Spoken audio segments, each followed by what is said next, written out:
అదిగో కనబడుతుంది కదా కేఎఫ్సి. కేకో కేక.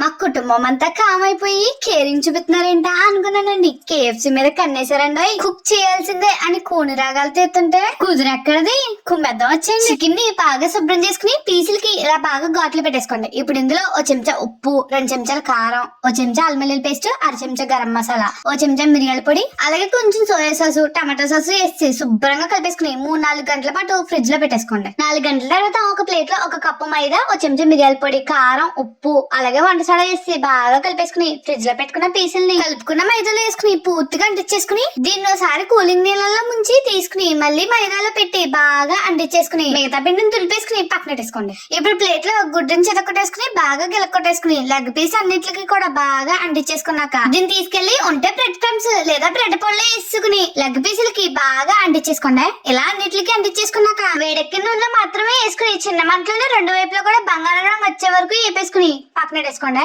ఇలాగే మిగతా అన్నిటిని కూడా వేసుకుని 10 నిమిషాల పాటు చిన్న మంటలోనే నిదానంగా వేపుకుని బంగారం రంగు వచ్చిన తర్వాత తీసుకుని ప్లేట్ లోకి వేసుకుని నచ్చితే టమాటా కెచప్ లో ముంచుకుని తింటే ఉంటుందండి. కుంభ బ్రిస్ట్ లో కూర్చుని కాలుతున్నా సరే కేఎఫ్సి ని కొరుక్కుని తిన్నట్టు ఉంటుందండి. నచ్చితే కనుక లైక్ చేసి ఫాలో కొట్టండి. మీకు ఎలా అనిపించిందో కూడా కమెంట్ చేసేయండి. ఉంటాను మరి.